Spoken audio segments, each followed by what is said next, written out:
দিন তোমার নাম হবে লাশ, একদিন তোমার নাম হবে লাশ, একদিন আমার নাম হবে লাশ, একদিন আমার নাম হবে লাশ।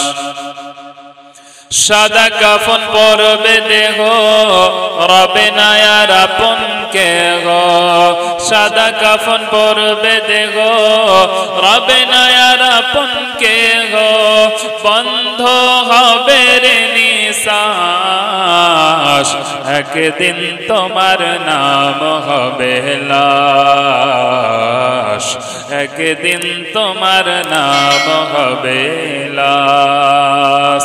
মসজিদ এলান হবে একে একে জানবে সবে, সকলে আসবে তোমার বাড়ি। মসজিদ এলান হবে একে একে জানবে সবে, সকলে আসবে তোমার বাড়ি।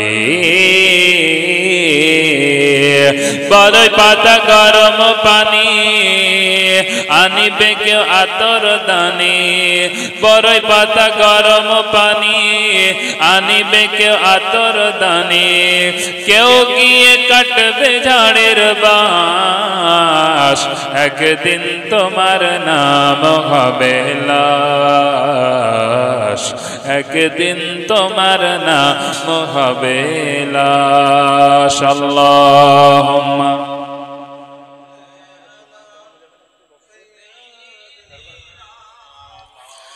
মৌলানা মুহাম্মদ ওয়া আলা আলি সাইয়্যিদিনা মৌলানা মুহাম্মদ সাল্লাল্লাহু তাআলা আলাইহি ওয়াসাল্লাম। আলহামদুলিল্লাহ, যাবতীয় প্রশংসা মহান স্রষ্টা সর্বদ্রষ্টা আল্লাহ পাক রব্বুল আলামিনের নিমিত্তে, যিনি আমাদেরকে হাজারো ব্যস্ততার পরেও পবিত্র মিলাদুন নবীতে অংশগ্রহণ করার তৌফিক ইনায়াত করেছেন। তাই আমরা সকলে আল্লাহ পাকের শুকরিয়া জ্ঞাপনার্থে একটিবার সকলে উচ্চস্বরে ভক্তি ভরে পবিত্র মজলিসে বলি আলহামদুলিল্লাহ।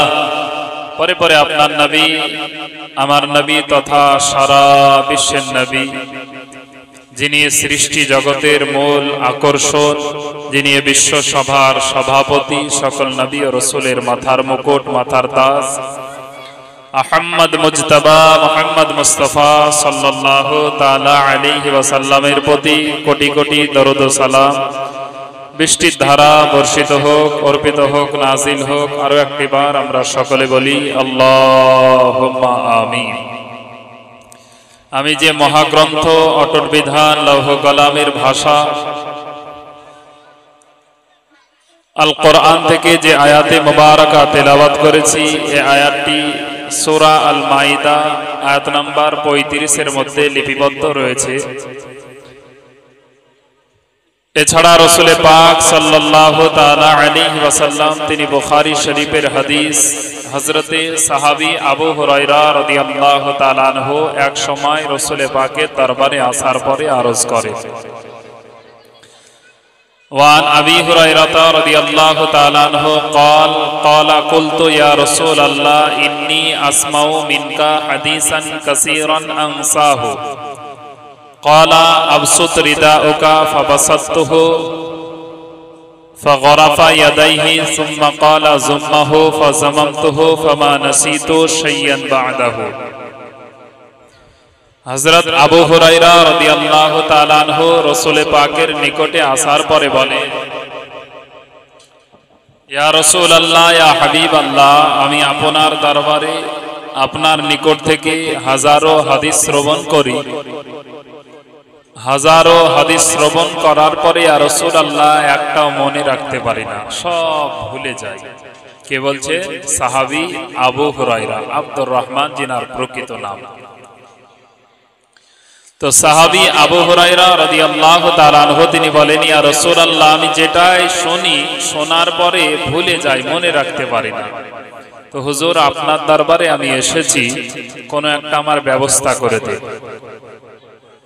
কারণ মানুষের ব্রেন হচ্ছে 3 কোয়ালিটি। 1 নাম্বার জাকিউন নাস, দ্বিতীয় নাম্বার বালিদুন নাস, তৃতীয় নাম্বার আওসাতিন নাস। মানুষকে আল্লাহ তার ব্রেন দিয়েছেন 3 কোয়ালিটি।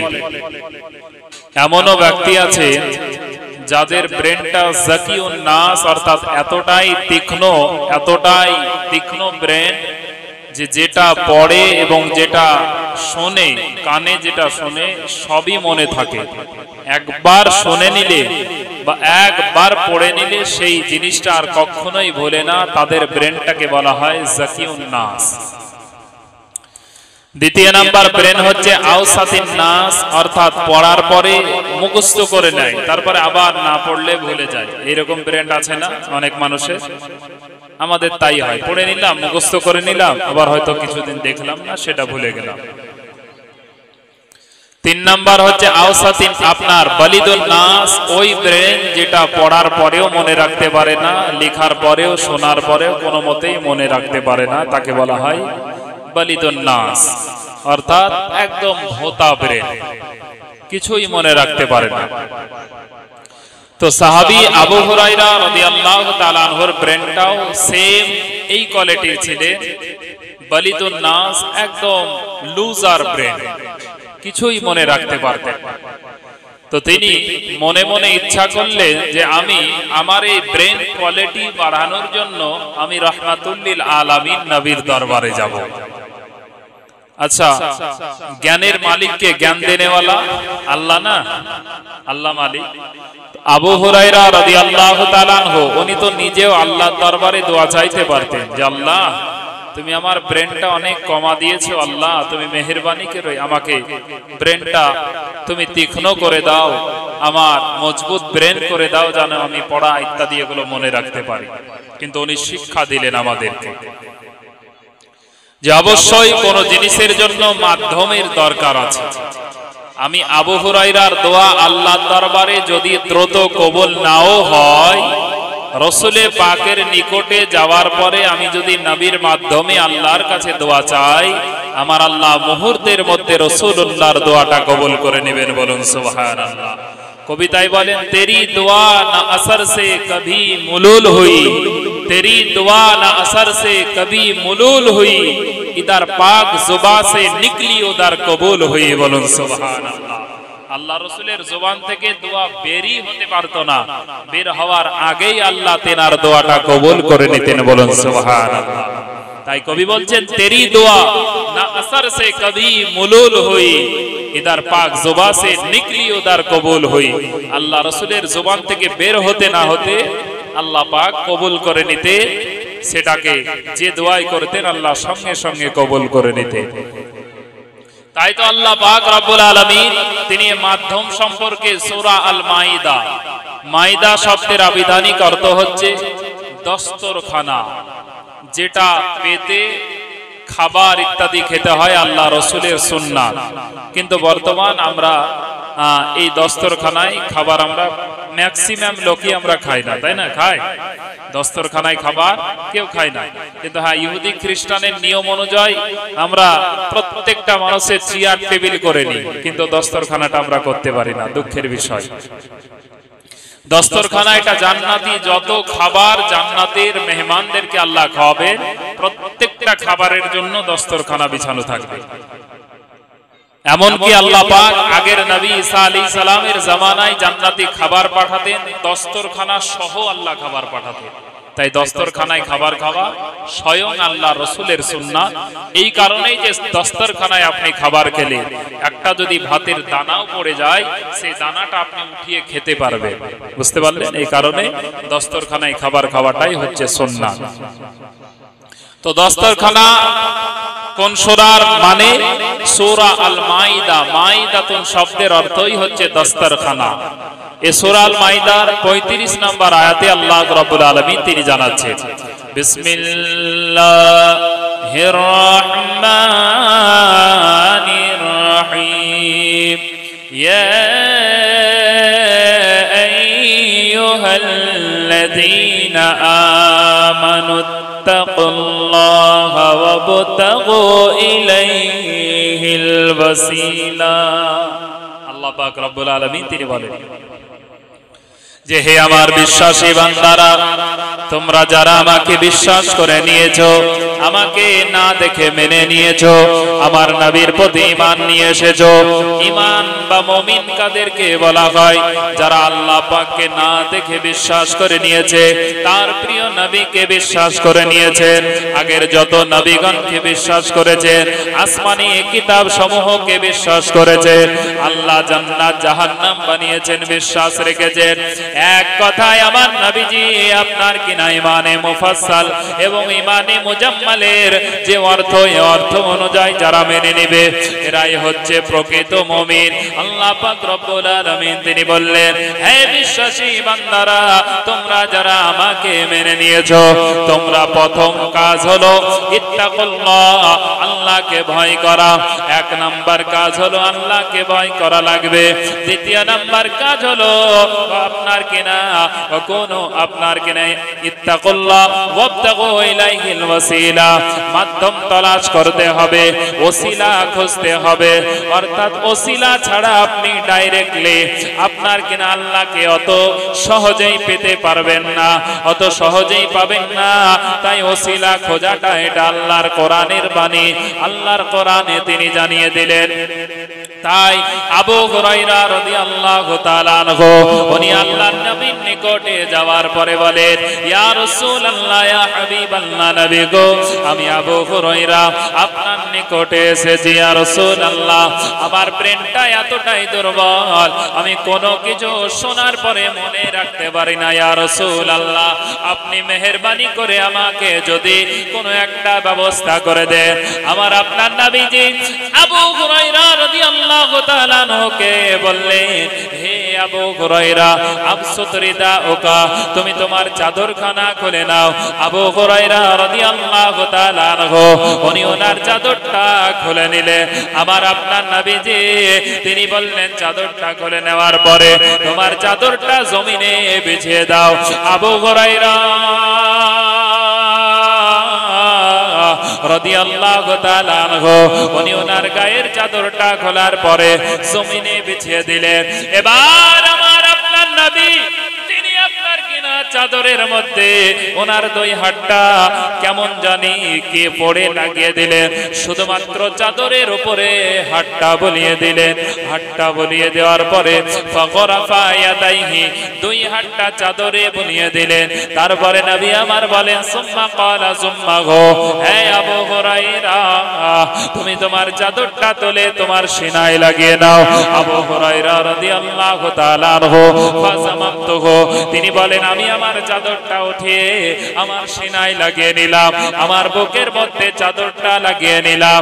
লাগানোর পরে আবু হুরায়রা রাদিয়াল্লাহু তাআলা আনহু তিনি বলেন, ফামা নাশিতু শাইয়ান বা'দাহু, আমি আমার চাদরটা লাগানোর পরে আমি যতদিন দুনিয়ার জমিনে বেঁচে ছিলাম, আমি যতদিন আল্লাহর নবীর পবিত্র জবান থেকে কোনো বাক্য শুনতাম অথবা কোনো জিনিস একবার পড়ে নিলে আমি মরার আগে পর্যন্ত ওই শব্দখানার কখনোই ভুলতাম না,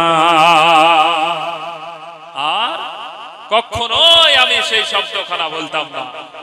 আল্লাহ পাক এমন ওই মুআজাজায় ভরপুর করে আমার নবীকে পাঠিয়েছে। আচ্ছা, জ্ঞানের মালিক তো আল্লাহ, তাই না? কিন্তু রাসূল পাক কি করলেন? আবু হুরায়রার চাদরে শুধু হাতটা বুলিয়ে দিলেন। নবী আমার সে সময় বলতে পারতেন না, হে আবু হুরায়রা, আমার কাছে জ্ঞানের জন্য এসেছো, এটা শিরক হয়ে গেল, বেদাত হয়ে গেল, এই কথা তিনি বললেন না। কারণ আল্লাহই দেনেওয়ালা, কিন্তু আল্লাহ পাক রাসূলের মাধ্যমে দেওয়া, যার প্রমাণ বুখারী শরীফ।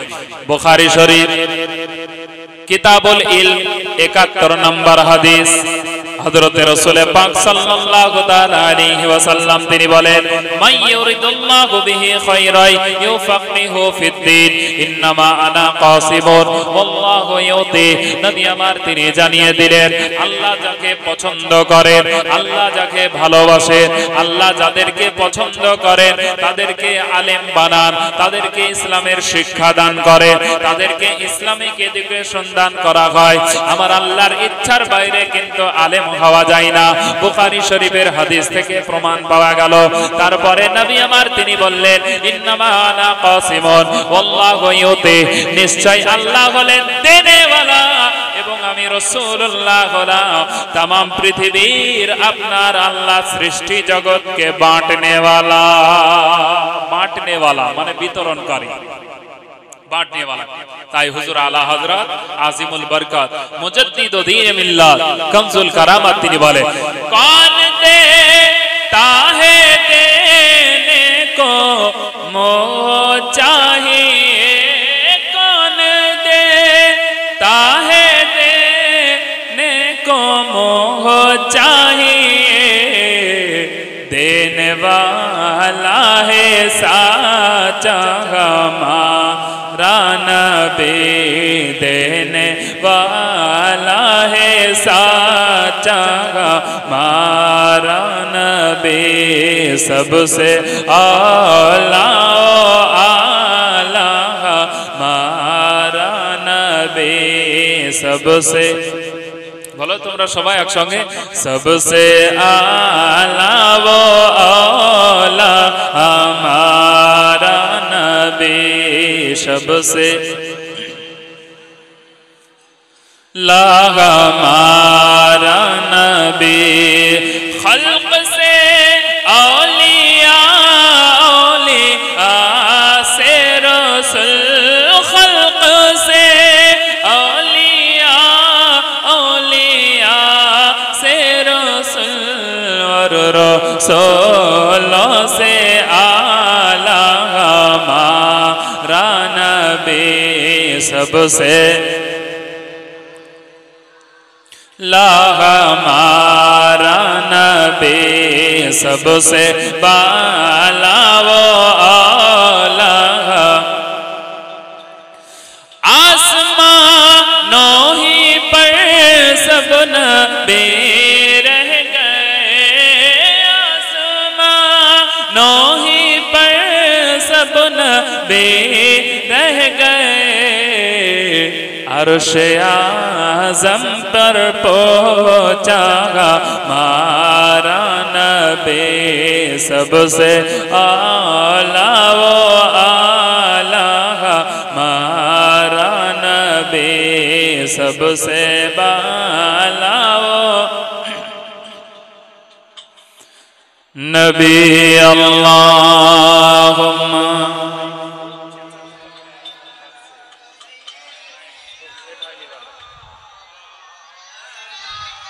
বক্সের খুব আওয়াজ হচ্ছে মনে হয়, কানে বাজছে। মাওলানা মুহাম্মদ সাল্লাল্লাহু তাআলা আলাইহি ওয়াসাল্লাম মিল্লাত ইসলামিয়াবার। তাহলে বুখারী শরীফের হাদিসের মাধ্যমে আমরা জানতে পারলাম আল্লাহ পাক রব্বুল আলামিন তিনি আপনার দেনেওয়ালা আর तमाम জগতে বাঁটনেওয়ালা হলেন রাসূলুল্লাহ। আল্লাহ পাক রব্বুল আলামিন তিনি তেনার নবীর মাধ্যমে দেওয়া শুধু নবী নয়, আল্লাহ ওয়ালা দুনিয়ার জমিনে যারা ছিলেন ওনারাও আল্লাহর দরবারে দোয়া চাইলে আমার আল্লাহ মুহূর্তের মধ্যে সেগুলোকে দিয়ে দেখাতেন। আপনারা জানেন আমার নবীজির দাদা যান যার নাম হচ্ছে আব্দুল মুত্তালিব, আব্দুল মুত্তালিব রাদিয়াল্লাহু তাআলা আনহু উনি সেই জামানায় আপনার কিনা কাবা শরীফের রক্ষণাবেক্ষণকারী ছিলেন, তিনি কাবা শরীফের দেখভালকারী ছিলেন, কাবা শরীফের মোতাওয়াল্লি ছিলেন। সেই সময় যদি কোনো মানুষ পানির কারণে অনাবৃষ্টির কারণে সেই সময় ফসল ইত্যাদি যদি না হতো সবাই মিলে আব্দুল মুত্তালিবের নিকটে তিনারা চলে যেতেন। যাবার পরে সকলেই মিলে আব্দুল মুত্তালিবকে ডাক দিতেন, বলতেন হে আব্দুল মুত্তালিব আপনি আল্লাহর দরবারে একটু পানির জন্য আমাদের জন্য দোয়া করুন। বলে তোমরাও তো দোয়া করতে পারবে। বলে আপনাকে এই কারণে আমরা দোয়া করার জন্য বলি কারণ আপনি হলেন আল্লাহর ঘরের দেখভালকারী, আপনার দোয়াটা দ্রুত গতিতে কবুল হয়ে যাবে, আমাদের দোয়াটা তাড়াতাড়ি নাও কবুল হতে পারে। এই কারণে আব্দুল মুতাল্লিব রাদিয়াল্লাহু তাআলা আনহু আমার নবীজির দাদা জানের কাছে তিনারা যেতেন, যাবার পরে পানির জন্য দোয়া চাইতেন। হযরতে আব্দুল মুতাল্লিব এক সময় কাবা শরীফের চাতালে আরাম করতেছিলেন। মক্কাবাসী সবাই মিলে একসঙ্গে যাওয়ার পরে হযরতে আব্দুল মুতাল্লিবকে ডাক দিতে আরম্ভ করলেন, হে আব্দুল মুতাল্লিব, আপনি একটু মেহেরবানি করে আল্লাহর দরবারে দোয়া চান। বলে কেন? বলে এই কারণে অনাবৃষ্টির কারণে মক্কা শরীফের মানুষ মারা যায়, মক্কা শরীফের আপনার পশু পাখিগুলো মরে যায়, গরু ছাগল ভেড়াগুলো মরে যায়। অনাবৃষ্টির কারণে মানুষ আপনার কেনা ফসল ইত্যাদি আবাদ করতে পারে না। তাই মেহেরবানি করে আল্লাহর দরবারে আপনি দোয়া চান। হযরত আব্দুল মুতাল্লিব রাদিয়াল্লাহু তাআলা আনহু আমার নবীজির দাদা জান তিনি বললেন ঠিক আছে। এবার আব্দুল মুতাল্লিব রাদিয়াল্লাহু তাআলা আনহু উনি কাবা শরীফের নিকটে চলে গেলেন। যাবার পরে 2 রাকাত নামাজ আদায় করলেন। নামাজ আদায় করার পরে আল্লাহর দরবারে হাত দুটোকে উত্তোলন করে দিলেন, আল্লাহর কাছে চাইতে আরম্ভ করলেন। এছাড়া আপনারা জানেন আমার আল্লাহ পাক রব্বুল আলামিন সূরা গাফির যার দ্বিতীয় নাম হলো সূরা মুমিন, এই সূরা মুমিনের 60 নম্বর আয়াতের মধ্যে আল্লাহ পাক রব্বুল আলামিন তিনি বলেন, ওয়া ক্বালা রাব্বুকুম উদউনি আস্তাজিব লাকুম ইন্নাল্লাযীনা ইস্তাকবিরুনা আন ইবাদাতি সায়াদখুলুনা জাহান্নামা দাখিরিন। আল্লাহ পাক রব্বুল আলামিন তিনি বলেন, ওয়াকালা রাব্বুকুম উদউনি আস্তাজিব লাকুম। আল্লাহ বলেন উদউনি আস্তাজিব লাকুম, বান্দারে তোমরা আমার কাছে যাও, আমি আল্লাহ তোমাদেরকে দান করব। বলুন সুবহানাল্লাহ। তাহলে আল্লাহর কাছে দোয়া চাওয়া চলবে কি চলবে না? দোয়া অবশ্যই আমরা আল্লাহর দরবারে চাইব। বর্তমান এমন একটা সময় এসেছে, এই সময়ে মানুষকে দোয়া চাইতেও নিষেধ করছে, বলছে দোয়া চাইলেও নাকি বেদাত হয়ে যাবে। নাউযুবিল্লাহ।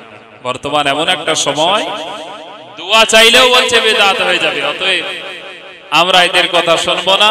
আল্লাহ পাক রব্বুল আলামিন কোরআন শরীফে বলছে উদউনি আস্তাজিব লাকুম ইন্নাল্লাযীনা ইস্তাকবিরুনা আন ইবাদাতি সায়াদখুলুনা জাহান্নামা দাখিরিন।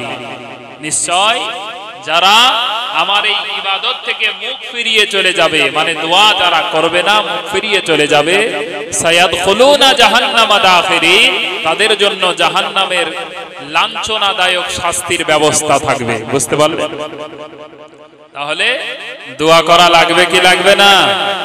অবশ্যই দোয়া করা, এটা কোরআন ও হাদিস থেকে প্রমাণিত। যাই হোক, বলার উদ্দেশ্য হযরত আব্দুল মুত্তালিব নবীজির দাদা জানের কাছে সবাই মিলে গেলেন। যাবার পরে বললেন একটু আপনি পানির জন্য দোয়া করেন।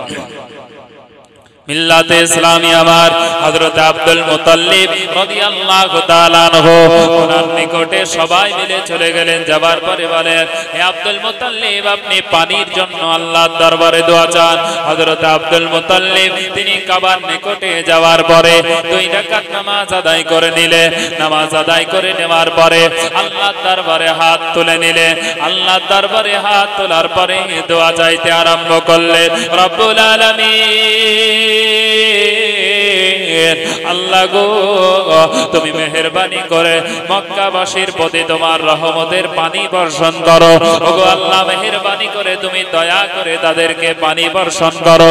এই করে আব্দুল মুত্তালিব রাদিয়াল্লাহু তাআলা আনহু উনি দোয়া চাইতেছিলেন। আমার আল্লাহর রহমতের দরিয়ায় ঢেউ চলে আসলো। আমার আল্লাহ তার দোয়াটা কবুল করে নিলেন।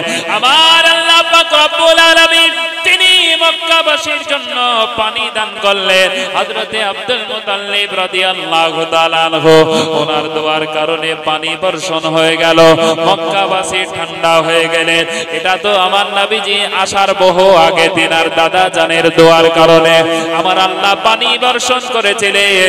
শুধু তাই নয়, আল্লাহ ওয়ালারা যখন আল্লাহর দরবারে যে কোনো বিষয়ে দোয়া চায়, আমার আল্লাহ তার দোয়াটা তাড়াতাড়ি কবুল করে নেয়। তাই তো নবী আমার এক সময় আপনার কেনা মসজিদে নববীতে খুতবা দিতেছিলেন, সাহাবায়ে কেরাম আসলেন, আসার পরে আল্লাহর নবীকে বলতে আরম্ভ করলেন, ইয়া রাসূলুল্লাহ, ইয়া হাবিবাল্লাহ, নবী গো, আমাদের মক্কাবাসী আপনার কেনা মদিনার মানুষেরা পানির জন্য অনেক হাহাকার করে বেড়াচ্ছে। মদিনায় পানি না খাওয়ার কারণে ইয়া রাসূলুল্লাহ আমরা অনেক কষ্ট পাচ্ছি। চতুর্দিকে মানুষ আপনার কেনা পানির জন্য দৌড়ে বেড়ায়। ইয়া রাসূলুল্লাহ, ইয়া হাবিবাল্লাহ, একটু মেহেরবানি করে আপনি আল্লাহর দরবারে পানির জন্য দোয়া চান। আমার আপনার নবীজি তিনি পবিত্র জুমার দিনে খুতবায় দাঁড়িয়ে দাঁড়িয়ে আল্লাহর দরবারে দোয়া চাইতে আরম্ভ করলেন, রব্বুল আলামিন, আল্লাহ গো, তুমি তোমার বান্দাকে পানি বর্ষণ করে ঠান্ডা করে দাও, তোমার রহমতের পানি বর্ষণ করো। আমার আল্লাহ পানি বর্ষণ করে দিলেন। শুক্রবারে নবী আমার হাত তুলে দোয়া করতেছিলেন। আমার আল্লাহ পাক রব্বুল আলামিন সেই নবীকে এতটা ভালোবাসে, নবী আমার হাত তুলে দোয়া করতেছিলেন, আমার নবী হাতটা নামাতে পারলেন না। আল্লাহ এতটাই পানি বর্ষণ করলেন, খেজুর পাতার ছাউনি ভেদ করে পানি ওনার শরীরে পড়লে এবং মাথা থেকে ভিজে দাড়ি থেকে পানি ফোঁটাগুলো নিচে পড়তে আরম্ভ করলো। পানির ফোঁটা নিচে পড়তে আরম্ভ করলো। এক সপ্তাহ যাবত পানি হয়ে যায়, এক সপ্তাহ পানি কমে না। পরের সপ্তাহে রসুলে পাক তিনি কি করলে, আল্লাহর নবীর নিকটে আবার সাহাবী কেরাম এসে বলেন, ইয়া রাসূলুল্লাহ এতটাই পানি যে মদিনায় বন্যা হয়ে যাওয়ার মতো সম্ভাবনা। হুজুর তাই একটু আল্লাহর দরবারে দোয়া চান যেন আমাদেরকে আল্লাহ পানি আর না দেয়। আবার রাসূল পাক বললেন, আল্লাহ এই পানিকে বন্ধ করে দাও, মদিনার পার্শ্ববর্তী এলাকায় তুমি পানি বর্ষণ করো। ওই জুমার দিনে আল্লাহ রাসূল দোয়া চাইতে চাইতে আমার আল্লাহ পাক রব্বুল আলামিন সঙ্গে সঙ্গে নবীর দোয়ার বদৌলতে আল্লাহ পানি বন্ধ করে দিলেন। একবার দরুদ পড়ি, আল্লাহুম্মা সাল্লি আলা মাওলানা মুহাম্মদ ওয়া আলা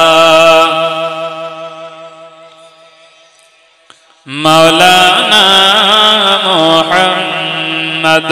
পলকে জীবন দিয়ে দেব যদি নবী তুমি চাও, পলকে জীবন দিয়ে দেব যদি নবী তুমি চাও।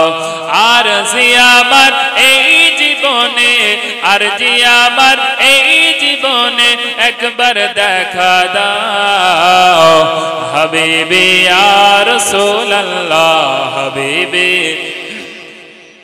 জোরে, হাবিবি ইয়া রাসূলুল্লাহ, হাবিবি ইয়া হাবিবাল্লাহ। জানি একদিন মরণ আমার কাছে আসবে তেড়ে, ওই দিনেতে প্রিয় নবীজি দিয়েন না গো ছেড়ে, আমায় দিয়েন না গো ছেড়ে। মোহাব্বতে সুবহানাল্লাহ। জানি একদিন মরণ, জানি একদিন মরণ আমার কাছে আসবে তেড়ে, সেই দিনেতে প্রিয় নবীজি দিয়েন না গো ছেড়ে, আমায় দিয়েন না গো ছেড়ে।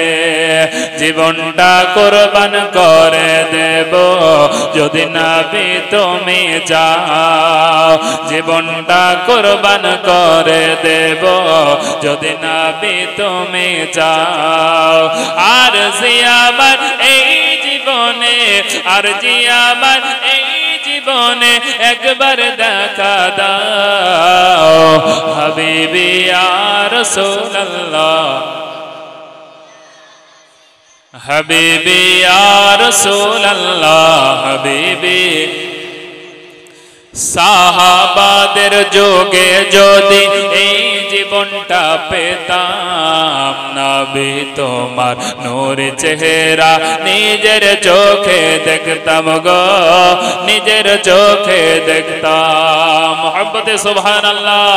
সাহাবাদের যুগে যদি এই জীবনটা পেতাম, নবী তোমার নূর চেহারা নিজের চোখে দেখতাম গো, নিজের চোখে দেখতাম। কলিজা টুকরা করে দেব যদি নবী তুমি চাও, কলিজা টুকরা করে দেব যদি নবী তুমি চাও। আর জি আমার এই জীবনে, আর জি আমার এই জীবনে একবার দেখা দাও, হাবিবি ইয়া রাসূলুল্লাহ, হাবিবি ইয়া রাসূলুল্লাহ, হাবিবি ইয়া হাবিবাল্লাহ।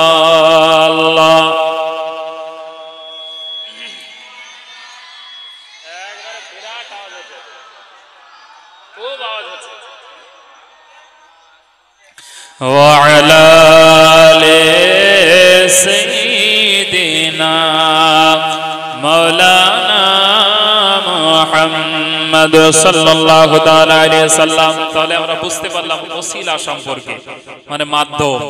ওসিলা এটা আল্লাহর কোরআন থেকে প্রমাণিত, কোরআন এবং হাদিস থেকে প্রমাণিত।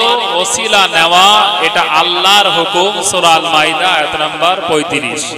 আপনারা জানেন আল্লাহর একজন নবী যিনার নাম হচ্ছে ইউসুফ আলাইহিস সালাম। নাম শুনেছেন? ইউসুফ হযরত ইয়াকুব নবীর ছেলে। ইয়াকুব নবী হচ্ছেন ইসহাক আলাইহিস সালামের ছেলে। ইসহাক নবী হচ্ছেন হযরত ইব্রাহিম নবীর ছেলে। বুঝতে পারলেন? তাহলে ইব্রাহিম আলাইহিস সালাম থেকে ইসহাক, ইসহাক আলাইহিস সালাম থেকে ইয়াকুব, ইয়াকুব আলাইহিস সালাম থেকে হযরতে ইউসুফ আলাইহিস সালাম। আর ওই দিকে যদি যান তাহলে হযরতে ইসমাঈল আলাইহিস সালাম থেকে, ওটা হচ্ছে নবীজির বংশ। ইসমাঈল আলাইহিস সালাম থেকে নবীজির বংশ, আর ইসহাক আলাইহিস সালাম থেকে হচ্ছে বনি ইসরাইলের বংশ। তো ইউসুফ আলাইহিস সালাম ওসিলা যে নেওয়া কোরআন ভিত্তিক, যার প্রমাণ আপনাকে দিব, দিতে দিতে হয়তো বক্তা সাহেব চলে আসবে। তো আল্লাহর নবী হযরত ইউসুফ আলাইহিস সালাম, ওনার ঘটনা একটু হালকা বলি। ইউসুফ নবী তিনার টোটাল 11টা ভাই ছিল। ইউসুফ আলাইহিস সালামের 11টা ভাই ছিল। তো ইউসুফ আলাইহিস সালাম ও বনি ইসরাঈল, আপনার বনিয়ামিন যেটা, ইনারা দুই ভাই ছিলেন এক মায়ের। ইউসুফ আলাইহিস সালাম ও বনিয়ামিন এই দুই ভাই ছিলেন এক মায়ের, বাকিগুলো আলাদা মায়ের ছিলেন। ইউসুফ আলাইহিস সালামের চেহারা এত সুন্দর আল্লাহ দিয়েছিলেন, ওনার শক্ল সুরাত দেখে সবাই মুগ্ধ হতো। ইউসুফ আলাইহিস সালামও ভালোবাসতেন, কিন্তু ভাইদের হিংসা হতো যে আমরা বড় ভাইয়ের নাম ছিল ইয়াহুদা। 2 থেকে 3টে ভাইয়ের নাম হাদিসে এসেছে, তার বেশি আসেনি। ইয়াহুদা, শামুন ও তৃতীয় ভাইয়ের নাম লবি, এই 3টে ভাইয়ের নাম হাদিসে এসেছে। ভাই, বাকি ভাইদের নামগুলো আসেনি। আর ইউসুফ ও বনিয়ামিন, তো বাকি ওনার টোটাল 11টা ভাই, বনিয়ামিনকে নিয়ে 11টা ভাই।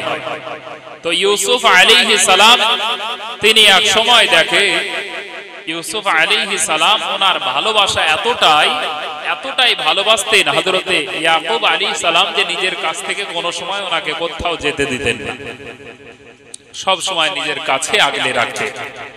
তো ইয়াকুব আলাইহিস সালামের এই ভালোবাসা দেখে ভাইদের হিংসা, যে আমাদেরকে তো আমাদের পিতা এতটা ভালোবাসেননি, কিন্তু এই বাচ্চা ইউসুফকে এত কেন ভালোবাসে, তাদের মনে মনে হিংসা।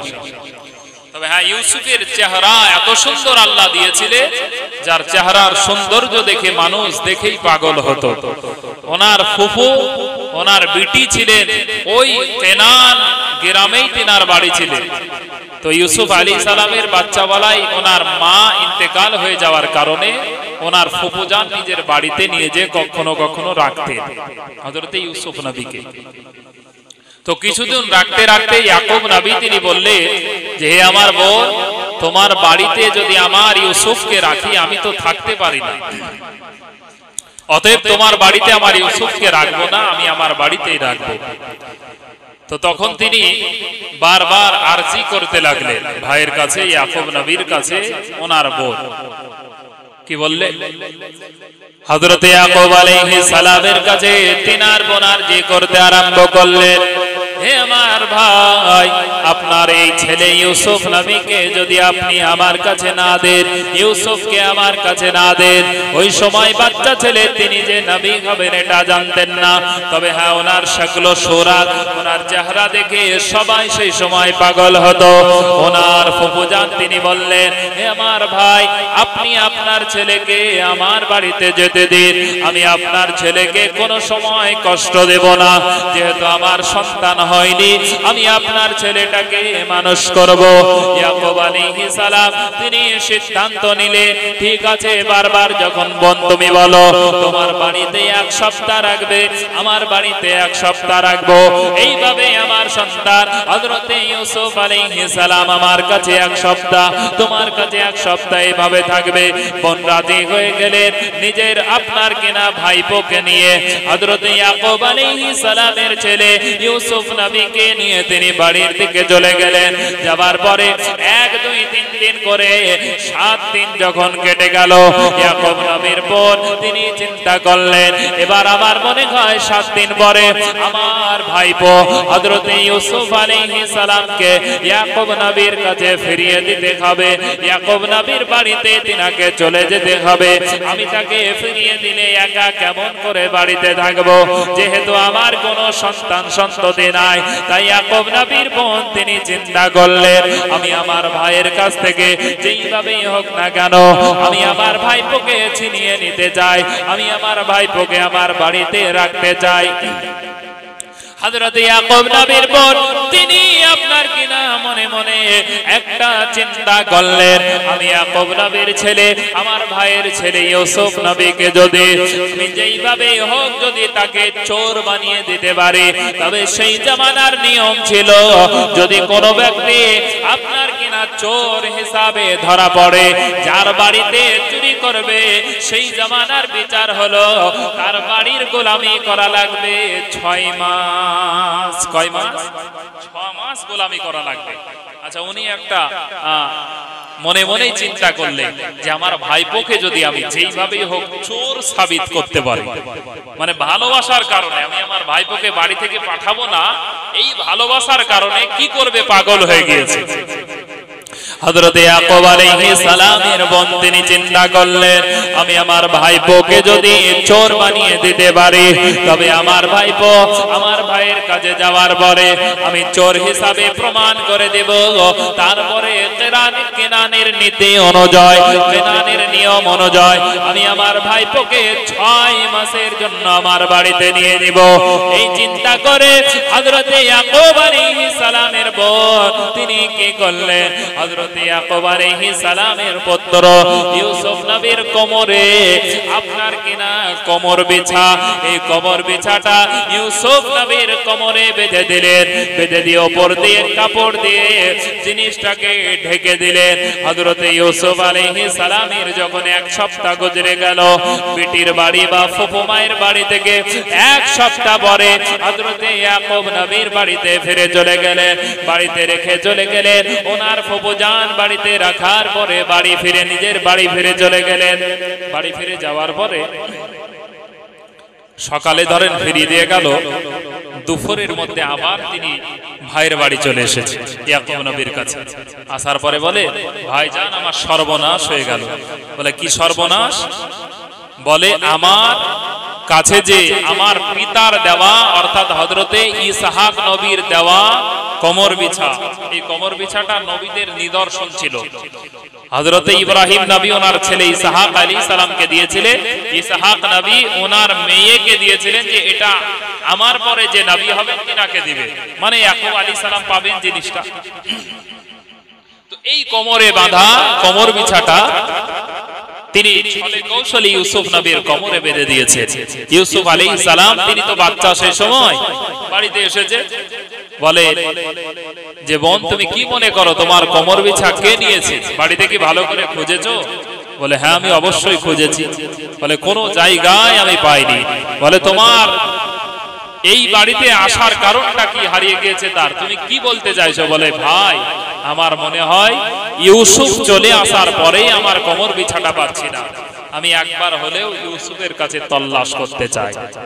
বলে তাই নাকি? হতেই পারে না, ইউসুফ হচ্ছে আমার পুত্র, আর আমার পুত্র কখনো এই কাজ করতে পারে না। বলে ভাইজান আমি একবার তল্লাশ সব ছেলের কাছেই দেখতে চাই, কারণ তারাও জানে যে আমার বাড়িতে কোমর বিছা আছে, আর এই কোমর বিছাটা যে পাবে সেই হবে নবুয়তের আপনার কেনা নবীদের উত্তরসূরি হিসাবে সেই পাবে যাকে আল্লাহ পাক নবুয়তের ক্ষমতা দিবে।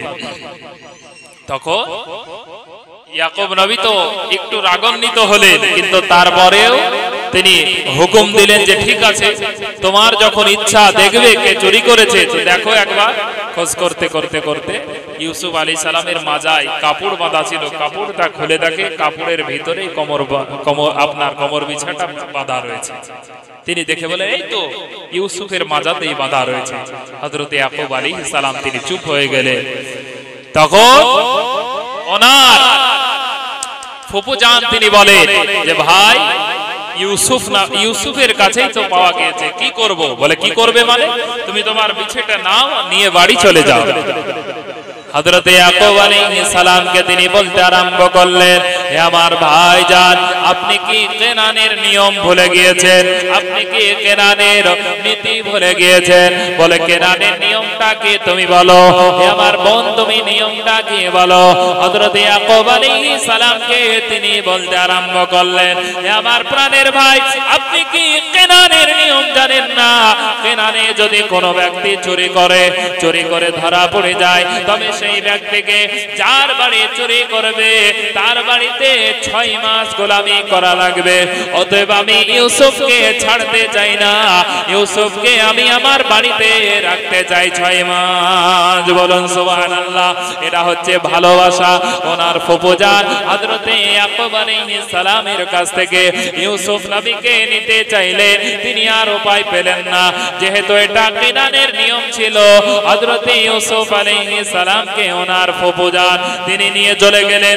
বাড়িতে যাওয়ার পরে ইউসুফ আলাইহিস সালামকে ডাক দিয়ে বলে, এই কলিজার টুকরা ইউসুফ শুনে নাও, আমি তোমাকে গোলাম বানানোর জন্য নয়, বরং তুমি আমার মালিক, আমি তোমার গোলাম হিসাবে থাকতে চাই, আমি তোমাকে ছাড়া বাড়িতে থাকতে পারবো না।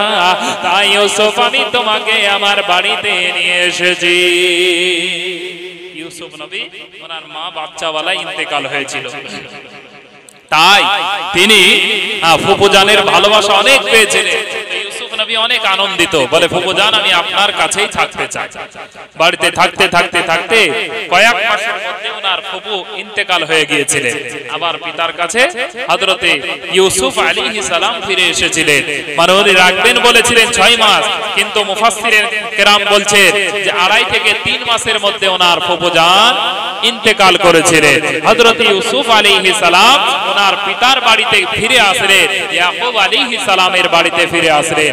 ইয়াকুব আলাইহিস সালাম ওনাকে ভালোবাসেন, কাছে রাখেন। বাকি ভাইগুলো হিংসা করে, বাকি ভাইগুলো ময়দানে যায় বকরি চড়াতে, উট দুম্বা ছাগল চড়াতে, আর ইউসুফ আলাইহিস সালাম বাড়িতেই থাকে, খেলাধুলো করে। এতেও তাদের রাগ যে ইউসুফ নবীকে আমার পিতা সবচাইতে বেশি ভালোবাসে। এক সময় হযরত ইউসুফ আলাইহিস সালাম তিনি স্বপ্ন যোগে দেখছে, স্বপ্নে দেখে যে আল্লাহ পাক রব্বুল আলামিন তার 11টা তারা, সূর্য এবং চন্দ্র হযরত ইউসুফ আলাইহিস সালামের কদমে এসে সিজদা করছে। বলুন সুবহানাল্লাহ। ইউসুফ নবী কদমে এসে আল্লাহ পাক রব্বুল আলামিন সূরা ইউসুফের মধ্যে আল্লাহ জানালেন, বিসমিল্লাহির রহমানির রহিম, ইয ক্বালা ইউসুফ লিআবিহি ইয়া আবাতি ইন্নী রাআইতু 11 কাওকাবান ওয়াশ-শামস ওয়াল কমরা রাআইতুহুম লি সাজিদিন। আল্লাহ পাক রব্বুল আলামিন তিনি জানিয়ে দিলেন হযরত ইউসুফ আলাইহিস সালাম তিনি স্বপ্ন যোগে দেখেন আল্লাহর 11টা আপনার কিনা তারকা রাজি এবং সূর্য এবং চন্দ্র 11 এবং 2 12 13 13টা আল্লাহর সৃষ্টি চন্দ্র সূর্য এবং নক্ষত্র তিনাকে এসে সিজদা করেন। হযরত ইউসুফ আলাইহিস সালাম উনি স্বপ্ন ভেঙে যাওয়ার পরে ওনার আব্বা হুজুর হযরত ইয়াকুব আলাইহিস সালামের নিকটে তিনি গেলেন। যাবার পরে হযরত ইয়াকুব আলাইহিস সালামকে তিনি ডাক দিয়ে বলেন আব্বা হুজুর আমি রাত্রিকালে স্বপ্ন যোগে দেখেছি এমন একটা ঘটনা এই স্বপ্নের ব্যাখ্যাটা আপনার কাছে আমি জানতে চাই। বলে তাই নাকি কি স্বপ্ন তুমি দেখেছো বলো বলো। হযরত ইউসুফ আলাইহিস সালাম তিনার পিতা হযরত ইয়াকুব আলাইহিস সালামকে ডাক দিয়ে বলেন হে আমার আব্বা হুজুর আমি স্বপ্ন যোগে দেখলাম আল্লাহর 11টা তারকা রাজি এবং সূর্য এবং চন্দ্র দুইজন 11টা তারকা রাজি তারা সবাই মিলে আমাকে সিজদা করতেছে। বলুন সুবহানাল্লাহ। সবাই আমাকে সিজদা করতেছে। হযরত ইয়াকুব নবী তিনি শোনার পরে বলে যে হে আমার পুত্র ইউসুফ তুমি যে স্বপ্নের কথাটা আমাকে বললে তুমি বাকি ভাইদেরকে খবরদার এই কথাটা তুমি বলবে না। বাকি ভাইদেরকে তোমার স্বপ্নের কথা বলবে না। যদি তোমার স্বপ্নের কথা বাকি ভাইরা জেনে নেয় তবে এতে ক্ষতি হতে পারে। তিনি বললেন আব্বা হুজুর তারা তো আমার নিজের ভাই এতে কিসের ক্ষতি। বলে নিশ্চয় ইন্নাশ শাইতানা লিল ইনসানি আদুউম মুবিন নিশ্চয় শয়তান মানুষের প্রকাশ্য দুশমন। অতএব শয়তানে কোনো না কোনো গন্ডগোল বাঁধিয়ে দিতে পারে। অতএব তুমি তোমার ভাইদেরকে জানাবে না। এই সংবাদটা ইউসুফ আলাইহিস সালামের বাকি ভাইগুলো চুপ করে ঘরের কোণা থেকে শুনে নিয়েছিলেন। ওনার সৎমা সৎ ভাই যারা পাশের ঘর থেকে চুপ করে শুনে নিয়ে হযরত ইউসুফ আলাইহিস সালামের এই কথা শুনলে যে 11টা তারা এবং চন্দ্র সূর্য সবাই সিজদা করছে এর মানে হে ইউসুফ তুমি এমন একটা সময় হবে তুমি হবে মালিক আর সবাই তোমার 11 ভাই আমি এবং তোমার মা সবাই মিলে তোমার তাবেদার হব। বলুন সুবহানাল্লাহ। আমি নবীও আমি ইয়াকুব নবীও তোমার তাবেদার হব। তোমার ভাইরা তোমার মা পর্যন্ত তোমার তাবেদার হবে। এই সংবাদ যখন বাকি ভাইগুলো শুনে নিল যে সৎ ভাই ইউসুফ ছোট বালক সে হবে নবী আর আমরা হব তার গোলাম এটা আর সহ্য হলো না তাদের। সে নবী হবে আমরা গোলাম হব সহ্য হলো না। পরের দিন সকাল হতে না হতে সব ভাইগুলোকে এক জায়গায় তারা ডাকতে আরম্ভ করলো। বাকি ভাইগুলোকে এক জায়গায় ডাকতে আরম্ভ করলেন। এগিয়ে যাব মুহাম্মদে একবার দরুদ শরীফ পড়ে নি আল্লাহুম্মা সাল্লি আলা মাওলানা মুহাম্মদ ওয়া আলা আলি সাইয়্যিদিনা মাওলানা মুহাম্মদ সাল্লাল্লাহু আলা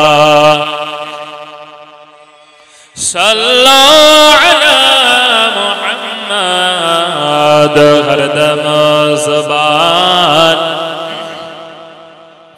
पाक नबी मोहम्मद हरदम ज़बान से निकालो शफी मोहम्मद सल्लल्लाहु ताला अलैहि वसल्लम हिंसा दिए हिंसो खेर मोर ओगो जाहि ना जाय करा हिंसा दिए हिंसो खेर मोर जाय ना जाय करा प्रेम परशे जाय करिने प्रेम परशे जाय करिने प्रेमिक हइलो যারা ওগো যাই না যাই কারা হিংসা দিয়ে হিংস খের মন যাই না যাই কারা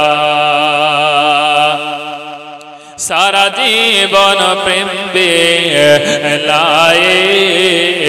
গেলেন নবী তবু আঘাত সয়ে রে সারা জীবন প্রেম বেলায়ে গেলেন নবী তবু আঘাত সয়ে রে আমরা তাগার উম্মত গয়ে আমরা তাগার উম্মত গয়ে কেন হলাম মন মারা ওগো যাই না যাই কারা হিংসা দিয়ে হিংসকের মন যাই না যাই কারা 570 খ্রিস্টাব্দে কাপিল আরব হিংসা রবে রে 570 খ্রিস্টাব্দে কাপিল আরব হিংসা রবে রে নবী ভাবলেন সেদিন আসবে কবে নবী ভাবলেন সেদিন আসবে কবে প্রেমে ডুবে যাবে ধারা ওগো যাই না জয় করা হিংসা দিয়ে হিংসকের মন যাই না জয় করা প্রেম পরশে যাই করিলে প্রেম পরশে যাই করিলে প্রেমিক হয়ে এলো যারা ওগো যাই না জয় করা আল্লাহুম্মা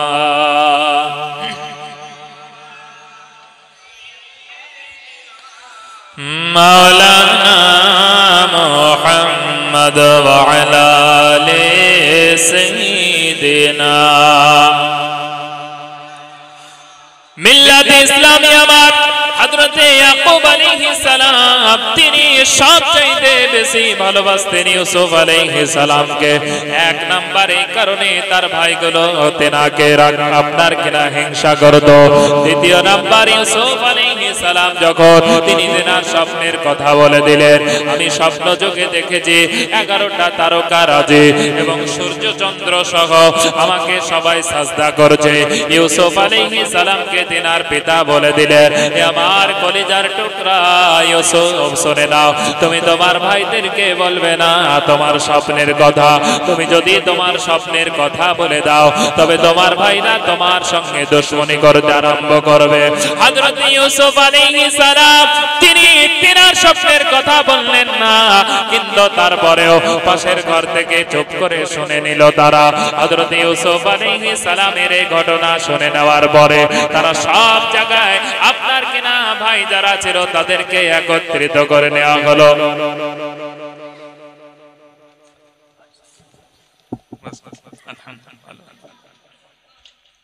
হযরত ইউসুফ আলাইহিস সালামের জন্য স্বপ্নটা শুনে বাকি ভাইগুলোকে এক জায়গায় জোগাড় করে নেওয়া হলো হযরত ইউসুফ আলাইহিস সালামের জন্য সব ভাই এক জায়গায় হবার পরে তারা বলতে আরম্ভ করলো যে আমার ভাইরা তোমরা শুনে নাও আমাদের যে আপনার কিনা ছোট্ট ভাই ইউসুফ রয়েছে যার মা নাই মাথা খারা ছোট্ট বালকটাকে এমনিতে তো মা বাপ সবাই তাকে বেশি ভালোবাসে দ্বিতীয় নাম্বার হলো হযরত ইউসুফ আলাইহিস সালাম এনাকে স্বপ্ন যোগে দেখেছে আল্লাহর 11টা তারকা রাজে সূর্য চন্দ্র সহ তাকে সাজদা করছে আর রাত্রিকালে তার মানে আমাদের আব্বা হুজুর হযরত ইয়াকুব আলাইহিস সালামের কাছে যখন ব্যাখ্যা নিতে যায় তখন তিনি জানিয়ে দিয়েছে যে হযরত ইউসুফ আলাইহিস সালাম এমন একটা সময় হবে যেই সময় ইউসুফ আলাইহিস সালাম তিনি বাদশা হবে আর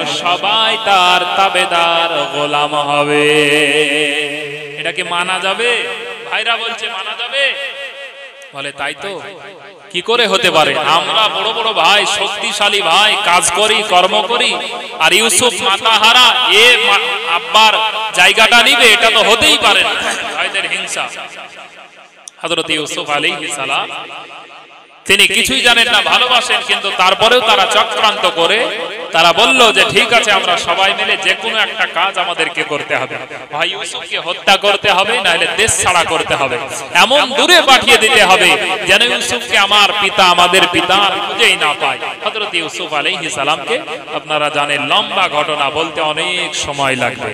ইউসুফ আলাইহিস সালামের ঘটনা, ইউসুফ নবীকে তারা কুয়ায় ফেলেছিল, কুয়া থেকে মিশরে নিয়ে যাওয়া হয়েছিল। আমি আর এগিয়ে যাব না, বাস আমি যেটা বলতেছিলাম, ইউসুফ আলাইহিস সালামকে কুয়া থেকে মিশরে ব্যবসায়িক যারা তারা নিয়ে গিয়েছিলেন, বিক্রি করে দিয়েছিলেন। তিনি মিশরের আল আজিজ ক্রয় করেছিলেন।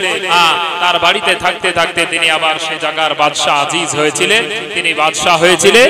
তো হযরত ইউসুফ আলাইহিস সালাম প্রায় 7 বছর অনাবৃষ্টির কারণে যখন তিনি রাজা, আল্লাহ আগেই জানিয়েছিলেন যে হে ইউসুফ, আমি আল্লাহ পাক রব্বুল আলামিন প্রায় 7 থেকে 8 বছর অনাবৃষ্টির কারণে এই কেনান সহ মিশর সহ প্রত্যেকটা এলাকায় মানুষ ফসল ইত্যাদি করতে পারবে না, অতএব সবাইকে আগে আগে ফসল করে নিয়ে সেগুলোকে একত্রিত করে নিতে বলো। হযরত ইউসুফ আলাইহিস সালাম বলেছিলেন, যারা মানার করেছিলেন আর যারা অমান্য করলো তারা আপনার ফসল ইত্যাদি আগে করে তারা এক জায়গায় করলো না।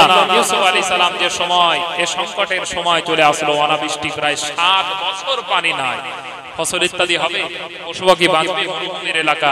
ইউসুফ নবী এবার তিনি আল্লাহর বাডারে তিনার যে সমস্ত রেশন ইত্যাদি ফসলকে গুছিয়ে রেখেছিলেন, তিনার গোদাম থেকে সেগুলো বিতরণ করতে আরম্ভ করলেন। তো সেই সময় খবর পৌঁছে গেল কেনান পর্যন্ত যে মিশরের রাজা আল আজিজ উনি রেশন বিতরণ করছে, গম দিচ্ছে।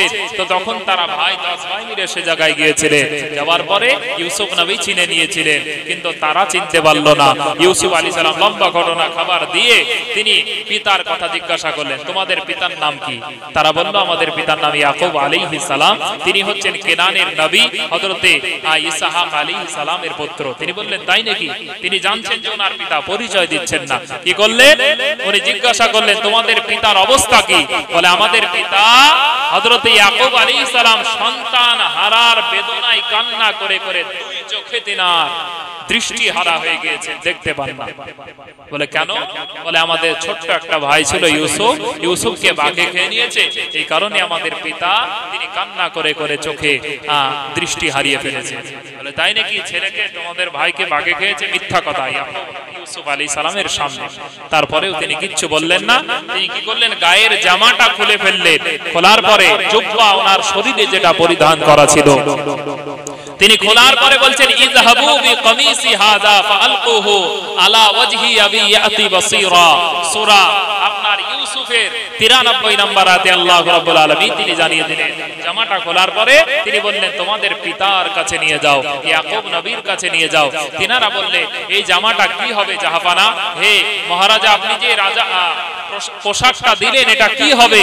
বলে, এই জামাটা নিয়ে যে তোমরা এক কাজ করবে, তোমাদের পিতার চোখ যে অন্ধ হয়ে গিয়েছে, দেখতে পায় না, কান্না করে করে এই জামাটা নিয়ে গিয়ে তোমাদের পিতার চোখে লাগিয়ে দিবে।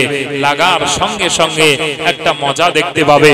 ইউসুফ আলাইহিস সালামের কথা অনুযায়ী জামাটা নিয়ে চলে গেলেন, জুব্বাটা নিয়ে চলে গেলেন। যাওয়ার পরে ইয়াকুব আলাইহিস সালাম যখন তিনার কাছে জামাটা নিয়ে গিয়েছেন, ইয়াকুব নবী হযরত ইউসুফ আলাইহিস সালামের ঘ্রাণ পেয়ে গিয়েছেন, গন্ধ পেয়ে গিয়েছেন। বলুন সুবহানাল্লাহ। ওনার শরীরের জামাটা নিয়ে যে শুধু চোখে ভাইরা বললেন, আব্বা হুজুর, মিশরের আল আজিজ উনি ওনার শরীরের জুব্বা পাঠিয়েছেন আপনার জন্য, চোখে বোলানোর জন্য। বলে, কি হবে?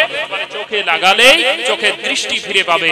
যখনই লাগানো হলো, খোদার কসম, আল্লাহর কোরআন সাক্ষী, আল্লাহ বলছেন, ইযহাবু বিকামিসি হাযা ফাআলকুহু আলা ওয়াজহি আবি ইয়াতি বাসীরা। যখনই নিয়ে গিয়ে তেনার ভাইরা চোখে লাগিয়ে দিলে, আমার আল্লাহ মুহূর্তের মধ্যে ইয়াকুব আলাইহিস সালামের চোখে দৃষ্টি আমার আল্লাহ ফিরিয়ে দিলেন। বলুন সুবহানাল্লাহ। চোখ ফিরে পেলে। তো এই ঘটনাটার মাধ্যমে আমি ওসিলারই কথা বলতেছিলাম। আচ্ছা, একজন নবী হয়ে অপর একজন নবীর জন্য আল্লাহর দরবারে দোয়া চাইলে পাতেন, আল্লাহ আমার পিতা অন্ধ হয়ে গেছে, আল্লাহ চোখটা ফিরিয়ে দাও, পারতেন না? অবশ্যই দোয়াও কবুল হতো, কিন্তু তারপরেও জামা খুলে দিলেন গায়ে। এটাকেই বলা হয় ওসিলা। যাই হোক, আমি আর এগিয়ে যাব না, যেহেতু বাইরে থেকে